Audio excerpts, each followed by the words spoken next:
हा बोला कारखानी साहेब. नाही मी आता नाही ऑफिसमध्ये, मी निघालो एका महत्वाच्या मीटिंगला जायचं. हो तुमचं काम झालंय, don't worry. Okay okay okay. ओ या उद्या भेटू. या बाय बाय बाय.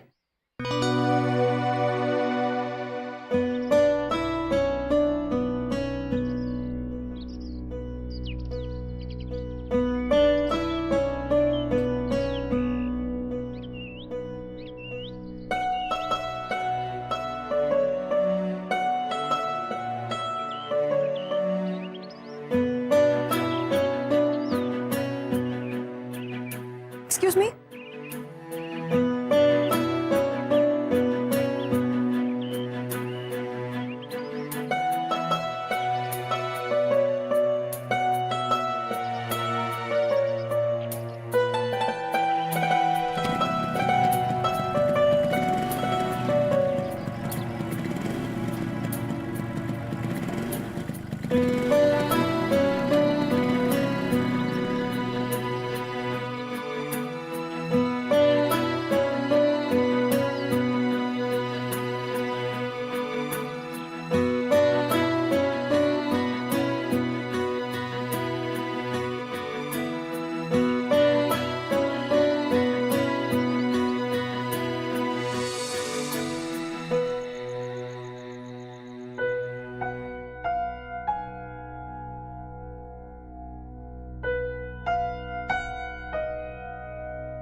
एक मिनिट सगळ्यांनी इथे लक्ष द्या.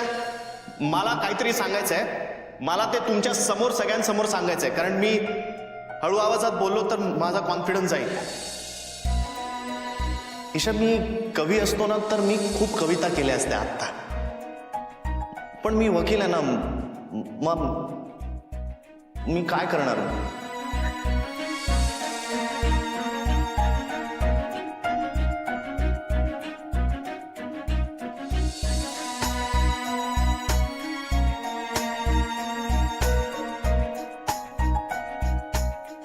तू जर असं म्हणालीस की मला तू आवडतोस पण आय एम सॉरी,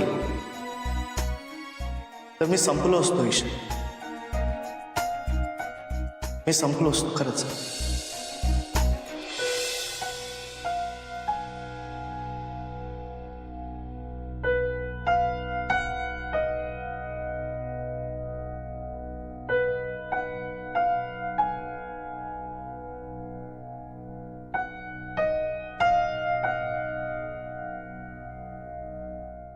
हाय, काय म्हणतो?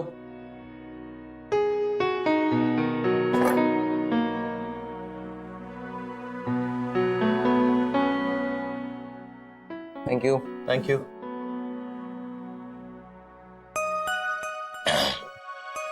थँक्स या सागऱ्या. थँक्स. शाल, श्रीफळ, बुके वगैरे नाही आणलास?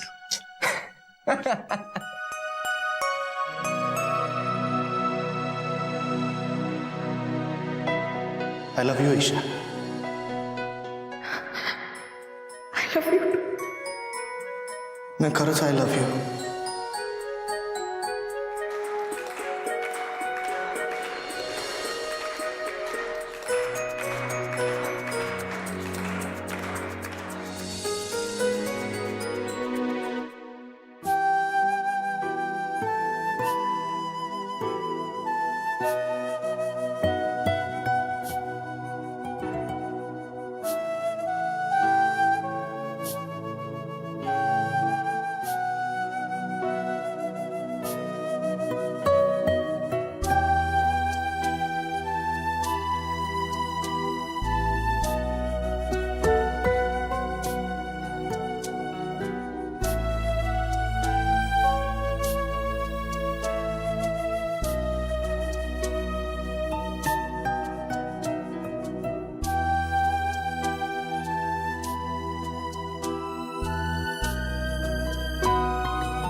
Thank you.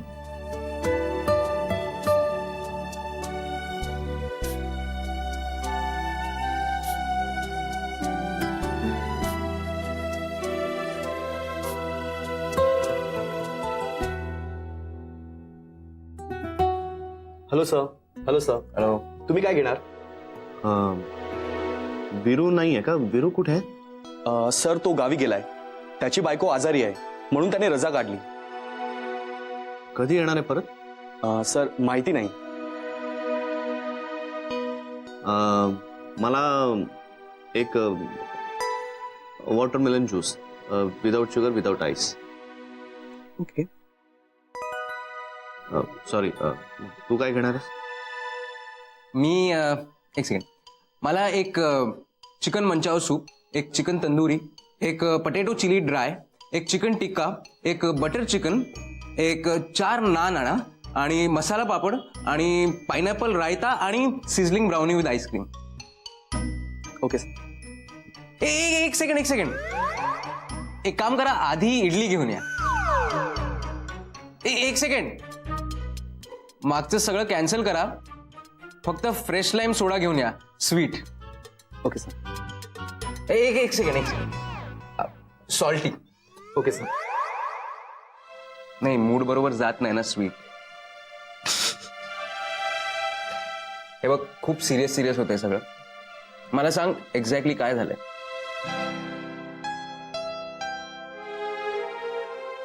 तू कसा काय वेळ काढतोस माझ्यासाठी? मग जाऊ का परत? नाही, आत्ताच युएसचं तिकीट पोस्टपोन करून आलोय. आता ते कॅन्सल करायला लावू नकोस हा. नाही, ते कॅन्सल करायचं असेल तर तू कॅन्सलेशन चार्जेस भर. किती महत्वाची कॉन्फरन्स सोडून आलोय मी. ठीक आहे यार, तेरे लिए तो जान भी हाजिर. बोल, काय झालं? तुला मी फोनवर सांगितलं हो येस, की ईशाला सगळं खरं खरं कळलेलं आहे. पण ते कसं? ते म्हणजे राडा कोणी घातला? ते महत्वाचं नाही आहे रे. तिला कळलंय. थोडक्यात सांगायचं तर दत्ताराम भाऊंच्या वाढदिवसाच्या दिवशी शोभना मावशीचा नवरा आला आणि त्यांनी राडा घातला आणि तिला सगळं कळलं. मी तुला सांगितलं होतं सगळं खरं खरं सांगून टाक. सांगितलं होतं की नाही? हो, मला मान्य आहे, माझी चूक झाली, मी नाही सांगितलं. आणि आता सिच्युएशन अशी आहे की आम्ही दोघं एकमेकांचं तोंडही पाहत नाही आहोत. क्या बात आहे. म्हणजे बरंच काही घडलंय तर. मी स्वतःला डिस्कनेक्ट करून घेतलं सगळ्यांपासून, माझ्या घरच्यांपासून. दत्ताराम भाऊ गेले, मधू गेली, शोभना मावशी पण गेली. हळूहळू सगळेच जाते. मला स्वतःचा तर त्रास कमी करायचाच आहे, पण इतरांनाही त्रास नाही द्यायचा. मला त्या सगळ्यांच्या डोळ्यात एक सिंपथी दिसते. मला एक गिल्ट दिसतं त्यांच्या डोळ्यात. आणि मग मला असं वाटतं की मी पुन्हा त्यात अडकून राहीन, त्याच विचारांमध्ये, त्याच आठवणींमध्ये. मला नकोय आता ते सगळं. मला कंटाळा आलाय आता रडत बसण्याचा, डिप्रेस राहण्याचा. I have never imagined myself sitting in front of psychiatrist and opening my heart out to him. मग तो मला गोळ्या देणार, मग ते मी गोळ्या घेणार, ती ट्रीटमेंट. नकोय मला ते सगळं. मी काय करतो माहिती? मी स्वतःला ना कामात बुडवून घेतो. आणि डेस्टिनी बघा, मला पूर्वीच्या केसेसचा कंटाळा आला म्हणून मी प्रधान सरांकडे गेलो. मला काहीतरी नवीन इंटरेस्टिंग केस द्या, मग मी या सगळ्यातनं बाहेर पडीन. आणि सरांनी मला एक केस दिली. आणि यु नो व्हॉट, त्या केसमध्ये अपोनंट वकील म्हणून माझ्या समोर ईशा देशमुख.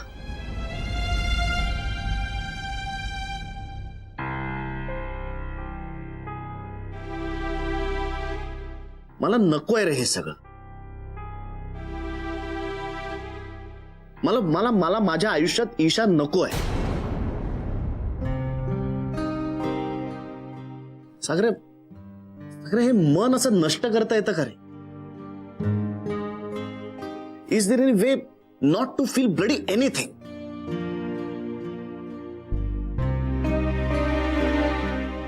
उम्या, तू खूप सेन्सिटिव्ह आहेस.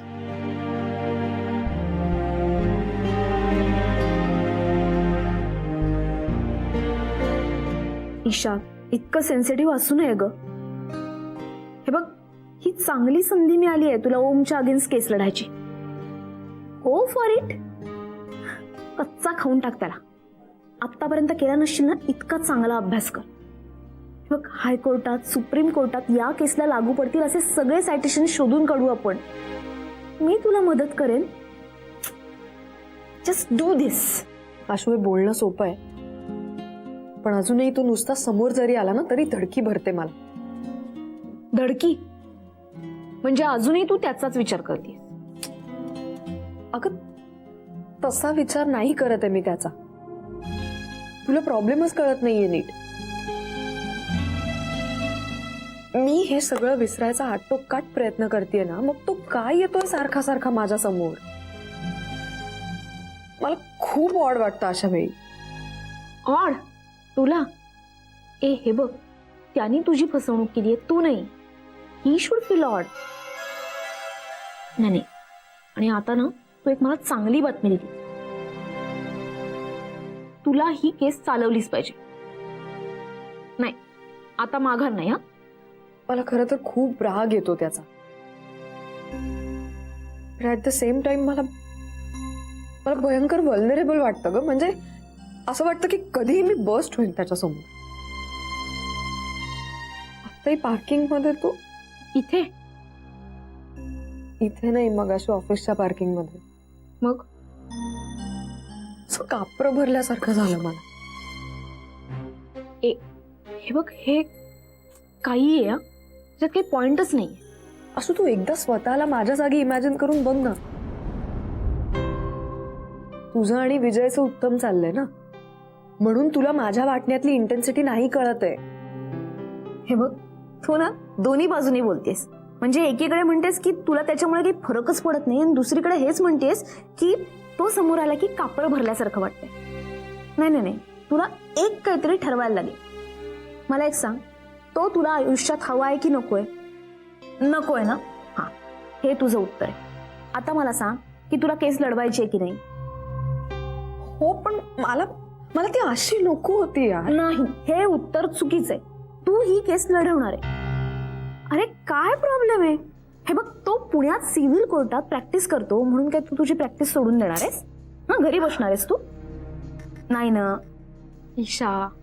नाही, हे बघ, मला कळतंय की हे सगळं विसरून जाणं खूप कठीण आहे. अगं, हेच तर चॅलेंज आहे ना आपल्या समोर. मला एक सांग की आता आपण ग्रीन रूफला का आलो? आपण इतर कुठेही जाऊ शकत होतो, पण इथेच का आलो?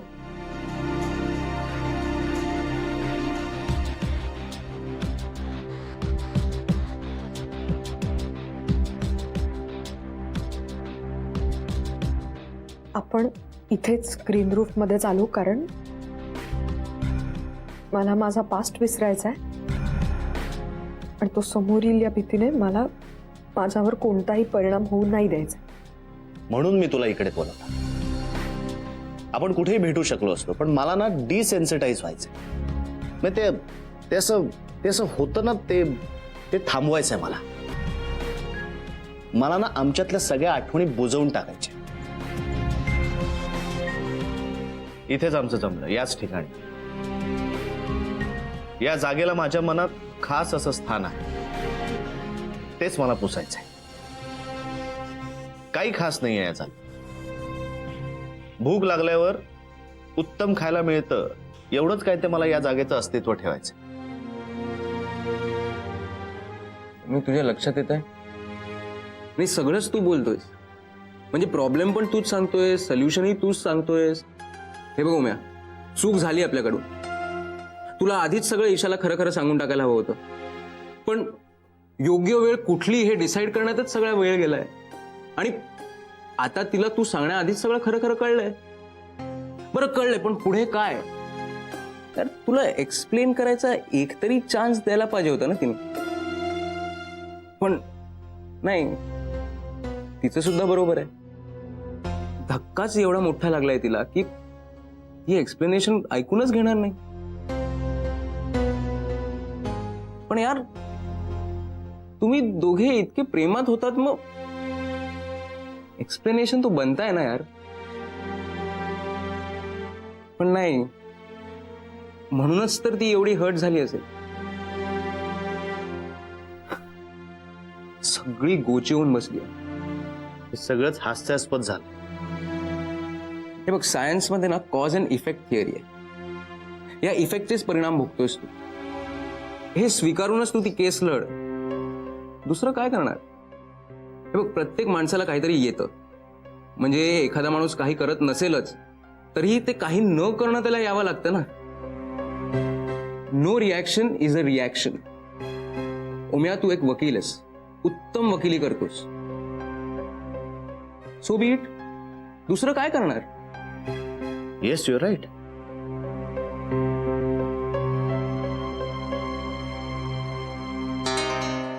मी ठरवलंय सागऱ्या, मी इथे रोज येणार. मला काही फरक पडता कामा नाही.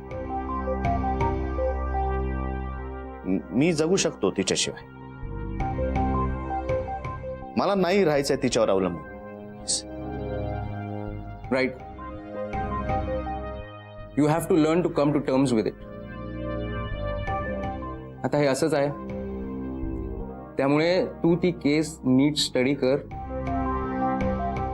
Give it your best.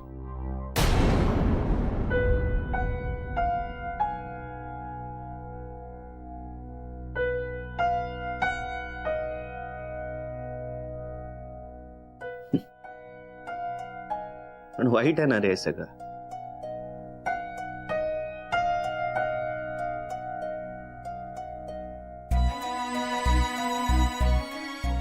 I can understand.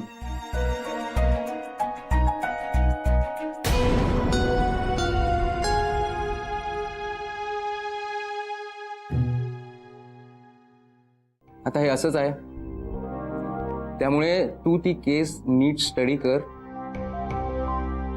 Give it your best.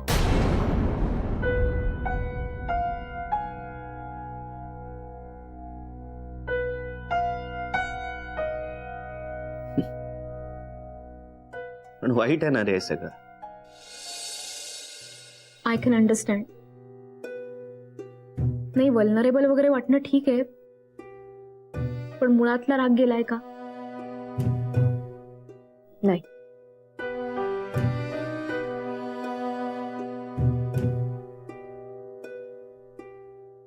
कसला विचार करतेय?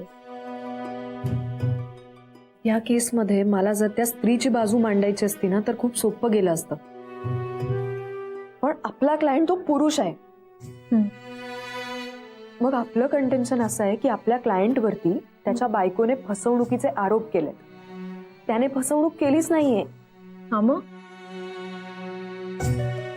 आपल्याला ते फसवणुकीचे आरोप खोडून काढायचे. मला खूप त्रास होतो याचा, कारण माझं जे काही चाललंय त्याच्या हे एक्झॅक्टली उलट आहे. कसला?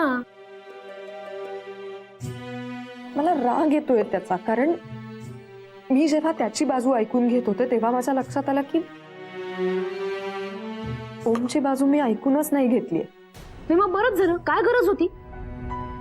त्याची काही बाजू आहे का? नॉनसेन्स. आणि ना, तू गल्लत करू नकोस. या दोन वेगळ्या गोष्टी आहेत. हे तुझं प्रोफेशनल आयुष्य आहे आणि ते तुझं पर्सनल आयुष्य होतं. हे बघ, ही केस दोन नवरा बायकोंची आणि त्यांना डिवोर्स हवा आणि तुमचं केवळ प्रेम प्रकरण होतं. कळलं? आशू, मला ते कळतंय अगं, पण इतकं सोपं नाहीये माझ्यासाठी हे सगळं. त्या माणसाची बाजू कोर्टात मांडताना I need to be strong, very strong. Om समोर असणार माझ्या. मग काय झालं? कोणी असू दे. आणि हे बघ, तूच मला सांगितलं होतंस ना की मी माझं पर्सनल आयुष्य प्रोफेशनल आयुष्य वेगळं ठेवणार आहे म्हणून. हे बघ, हे तुझं करिअर आहे. कळलं? तुला ही केस चालवायची.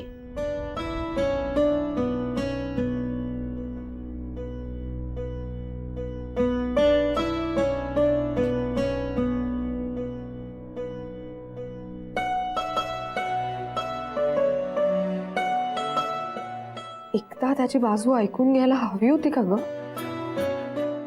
नाही नाही नाही. That's good. युद्धात एका पॉइंट नंतर दुसऱ्या पार्टीची बाजू ऐकून घ्यायची नसते.